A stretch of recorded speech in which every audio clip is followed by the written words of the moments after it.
नमस्कार। आज हम कक्षा 7 की हिंदी की किताब मंजरी से पाठ 2 का अध्ययन करेंगे। पाठ का नाम है राजधर्म। यह कहानी जातक कथा से ली गई है। यह कहानी ब्रह्मदत्त नामक एक राजा की है। ब्रह्मदत्त एक धर्मपरायण राजा था। धर्मपरायण राजा था यानी धर्म का पालन करने वाला राजा था। वह सत्य असत्य उचित अनुचित का सदैव ध्यान रखता था। वह चाहता था कि लोग उसके दोषों और कमियों को भी बताएं, लेकिन उसके राज्य में उसके दोषों को बताने वाला कोई नहीं मिलता। प्रजा उसकी सिर्फ प्रशंसा करती थी।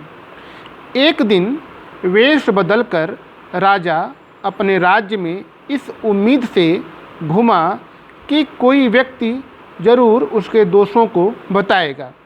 वह जहाँ भी गया लोग उसके गुणों की प्रशंसा ही किए। राजा घूमता रहा और वह जंगलों और पहाड़ों को पार करता हुआ हिमालय प्रदेश में स्थित बोधिसत्व के आश्रम में जा पहुँचा। बोधिसत्व को प्रणाम करके राजा अपना बिना परिचय बताए एक ओर चुपचाप बैठ गया। बोधिसत्व ने राजा को खाने के लिए गोदे दिए। राजा ने गोदे खाए और पानी पिया। राजा ने बोधिसत्व से पूछा, भंते क्या बात है? ये गोदे बड़े मीठे और स्वादिष्ट हैं। बोधिसत्व ने कहा, महापुण्य, राजा निश्चय ही धर्मानुसार और न्यायपूर्वक राज करता है, उसी से ये गोदे इतने मीठे हैं। राजा के अधार्मिक और अन्यायी होने पर तेल, मधु, शक्कर आदि तथा जंगल के फल फूल सभी कड़वे और स्वादहीन हो जाते हैं। केवल यही नहीं, सारा राष्ट्र ओज रहित हो जाता है, दूषित हो जाता है। राजा के धार्मिक और न्यायप्रिय होने पर सभी वस्तुएं मधुर और शक्तिवर्धक होती हैं और सारा राष्ट्र शक्तिशाली तथा ओजस्वी बना रहता है।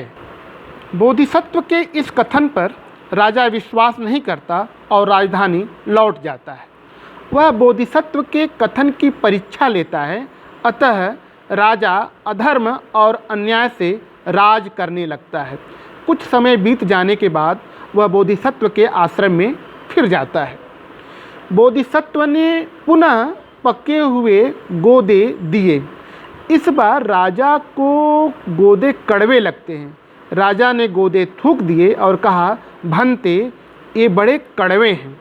इस पर बोधिसत्व ने कहा, महापुण्य, राजा अवश्य अधार्मिक और अन्यायी होगा।